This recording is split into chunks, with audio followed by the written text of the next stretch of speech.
You're listening to The World at 8 with Lynne Mozart. The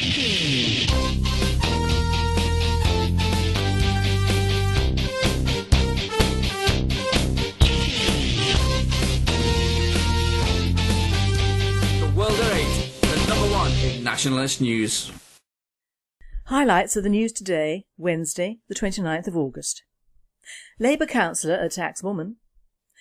G4S booted out of Pakistan and also incurred tremendous losses in Britain. Robots to repair coral reefs in Scottish waters. Serving soldier from Botswana denied citizenship over traffic offence. Forest fires force evacuation of parts of Madrid. Germany's defiance of Eurobonds could lead to inflation in Germany. Isaac on course for New Orleans. Thought for the day, all for one and one for all. And finally, a new star. UK news. A Labour councillor has appeared in court after being charged with assaulting an unnamed woman. Labour councillor Judith McMahon of Kersal Ward was charged with attacking a woman in a house in Pleasant Road in Southend. McMahon, who lives in that road and represents Kersal Ward, was arrested and charged shortly after the incident took place on Tuesday.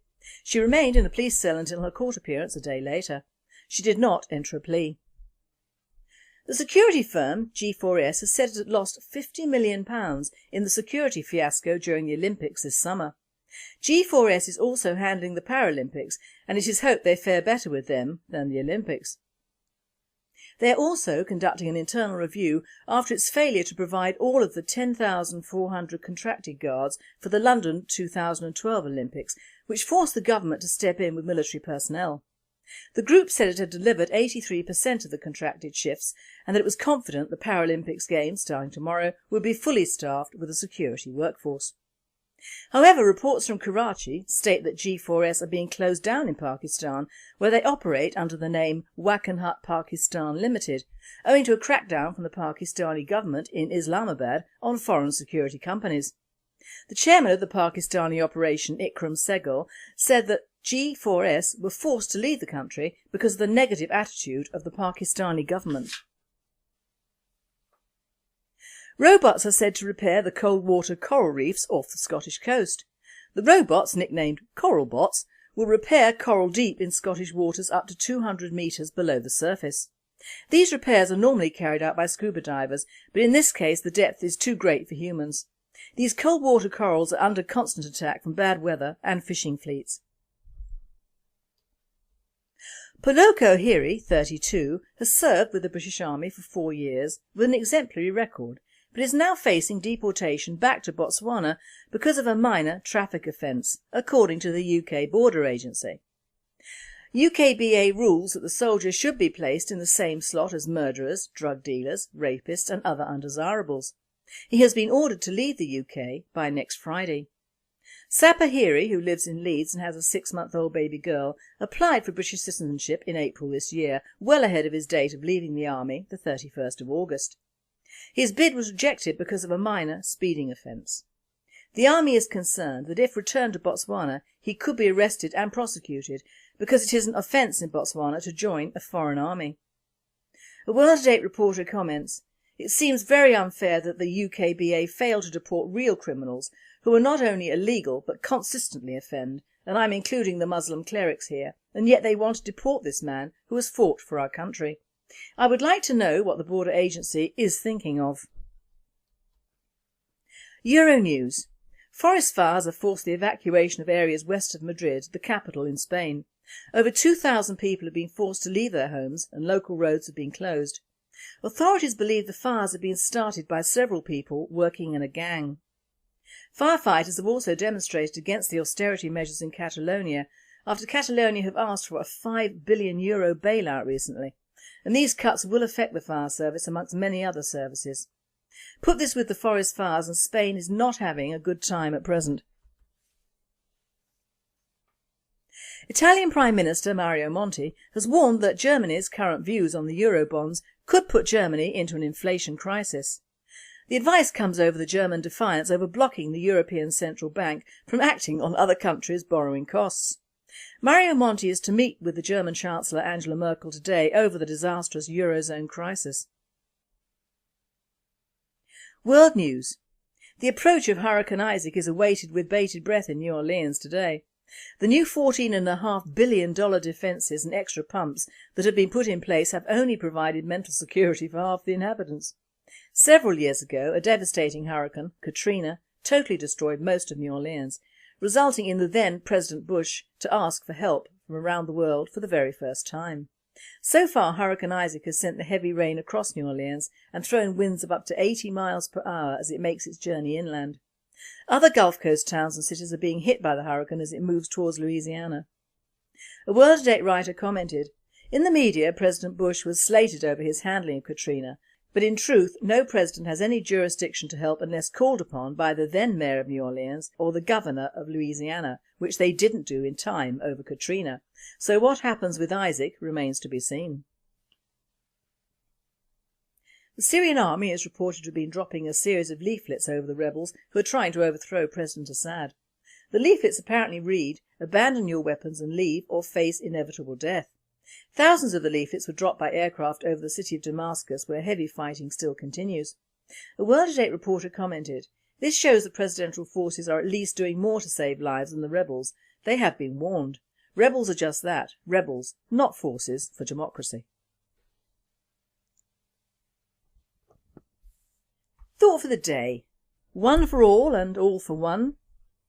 Well, this is the Musketeers theme, isn't it? And you would think that the media would treat certain cases the same way. They do not. Apart from the tremendous bias against white people and the even larger arse-licking of people of colour and the Muslim persuasion, this case I'm speaking of now just about takes the biscuit.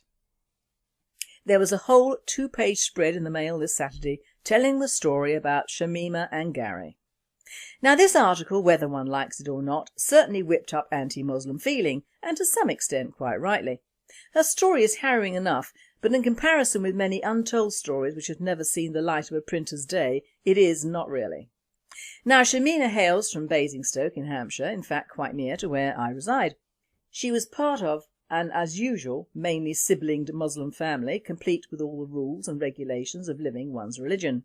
Well, Islam anyway. The youngest of 6 children. Ever heard of the pill, mateys? She was born in London. Her father came here when he was 4 and had an arranged marriage with a bride brought over from Bangladesh. Going well, isn't it? The upshot of her story is that when she kissed a white boy, in fact Gary Payne, who was a work colleague, at her 18th birthday party, she was attacked by 3 of her siblings who punched and slapped her and cut off her waist-length hair. She certainly fared better than Shafilia Ahmed, who was killed by her parents though. She has cut all ties with her family and now lives with Gary. Apparently family life was quite amenable until her elder sister Nazira, one of the siblings who attacked her, had a terrible row with her new husband on their wedding night in Bangladesh, an arranged marriage of course, and fled back to England and her parents. Shamima was only 12 when this happened, but the atmosphere at home apparently changed. Of course it would. Nazira, leaving her new husband in Bangladesh, had committed 2 awful sins. 1, she had run away from an arrangement made between 2 families for many years, and 2, she had denied her new husband and his family the means to come over to the UK and live. Over the next few years Shamima was apparently living in a hellhole and was not allowed to do anything or go anywhere. The parents obviously did not want the same thing happening again. On her 18th birthday her parents were in Bangladesh, probably arranging yet another marriage for her, and she was allowed to go to dinner with colleagues. Her siblings told her they would come to get her, and they saw her kissing Gary in the car park. She and Gary were attacked there, and we know the rest. The 3 siblings were given a conditional discharge and a fine. She is glad to have had the chance to speak out, but will things change? Of course not. We have for the most part entire clans living double lives and double cultures. They live and make money out of the UK. However, in their minds and hearts they are still in an Islamic country living under Islamic law. They often have homes in Pakistan and Bangladesh and live and travel to suit themselves. How can we grant British citizenship to people who think nothing of this country and still adhere to their old customs and homes is beyond me. The thing that did get my goat was the fact that this girl, however wronged, got a huge spread in a national paper, whilst thousands of young white girls who have had their lives ruined every day of every year in this country by Muslim youths have never been allowed to tell their story in print in a national paper. It has never happened. It should be allowed. It should be told. If it was told in the correct manner with the correct names and dates, then the average Brit would at last know that we the nationalists are not jumping on bandwagons but are in fact whistleblowers and have been for many years. I read the other day that even CROP, the Coalition for the Removal of Pimping, is dumbing down the Muslim aspect of this pernicious grooming which is still going on. Even they are too gutless to actually name and shame these groomers. A very few have been brought to so-called justice, but not many, and they do not face deportation after their sentences have been served, or their families, who ignore their husbands, sons and brothers. Islam is a man's world regardless of what these men get up to. We whites are fair game. We in the UK, unlike some parts of Europe, are plagued with the three monkeys of authority. Hear no anti-Muslim facts, see no Muslim wrongdoing, and speak of no Muslim crimes. So I challenge the Daily Mail to publish stories of underage non-Muslim girls being groomed, raped and pimped out, and the resultant devastation of their lives and their families' lives. The wrecking ball of Islam and its culture colliding with our Western ways and still making money out of it and remaining hidden. Quite a task really.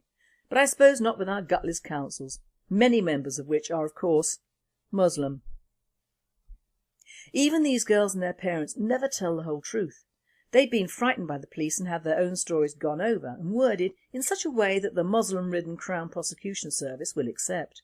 They never state that 99.9% of this form of sexual grooming is carried out not by members of the Asian community but by the Muslim community. Very rarely do they name the prime groomer and probably cannot know the names of those that follow. These girls and their families are threatened with violence if they tell. It was considered okay for Shamima to tell on her siblings because she is a Muslim, but if a white girl had been attacked, you would never have heard about it. The authorities are more racially motivated than anyone they seek to call racist, as are the newspapers. East will always clash with West. If girls like Shamima have trouble with their own, imagine what the indigenous inhabitants of the UK have and are never allowed to speak of. The trouble with Islam? There is only one trouble with Islam, and that it is over here, not where it should be, over there. And finally, an exploding star known as a supernova has been discovered by an Irish amateur astronomer from his garden shed. David Grennan took photos of the galaxy and discovered the amazing event and photographed it. The event was actually taking place over 123 million light years away in the Lynx constellation. This presenter says that Lynx deodorant should get onto that one. A new star is born. Sorry. You have been listening to The World at 8. I am Lynne and I wish you all a very good night.